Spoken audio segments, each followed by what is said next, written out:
আজকে আমি যাব পাক্কা 4 ঘন্টা জার্নি করে ক্যাটারিং করতে।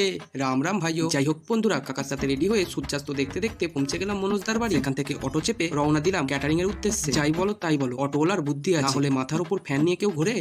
অবশেষে 4 ঘন্টা জার্নি করে পৌঁছেই গেলাম অনুষ্ঠান বাড়ির সামনে। চলো চলো চলো ভেতরে ঢোকা যাক। না না, আমি একা যাইনি, আমার সঙ্গে কুকুরটাও ঢুকেছিল। যতই হোক বিয়ে বাড়ি বলে কথা। এরপর বাপ্পার দর্শন করে ভেতরে ঢুকতেই দেখি এখনো কোনো অতিথিই আসেনি। তার মানে যা বোঝা গেল ফার্স্ট অতিথি হচ্ছে আমরাই। আর ভাই খাওয়ানোর জায়গায় এসে দেখি সমস্ত চেয়ার টেবিল আগে থেকেই রেডি করা। আর আজকের মেনুটা কি ইউনিক না। এরপর প্রতিটা নুন ক্যানে নুন ভর্তি করে আমিও সোজা ড্রেস পরে রেডি হয়ে গেলাম। এদিকে মনোজদা তো আবার সবার গায়ে দেখছি বডি স্প্রে করছে। যাই হোক, এবার বিয়ে বাড়ি বলে মনে হচ্ছে, তাই তো স্টলে গিয়ে পকোড়া আর 2 রকম মকটেল সাঁটিয়ে দিলাম। আর ভাই খাওয়ানোর জায়গায় এসে দেখি সমস্ত লোকই বসে পড়েছে, তাই তাড়াতাড়ি করে শুরু করে দিলাম আমার নন স্টপ সার্ভিসটা। তোমরা তো জানো আমি একটু সার্ভিস করতে বেশি ভালোবাসি। চলো এবার আমিও খেয়ে নিই তাড়াতাড়ি করে। তোমরা যেন আবার ভুল বোঝো না, এটা আইসক্রিম না, এটা হচ্ছে চিকেন কাটলেট। একটু ইউনিক স্টাইলে বানানো যায়। ভাই দেবে আমি এখন খেলা দেখি। তোমরা এরকম মিনি ব্লগ দেখতে চাইলে চ্যানেলটাকে সাবস্ক্রাইব করো। Tata bye bye.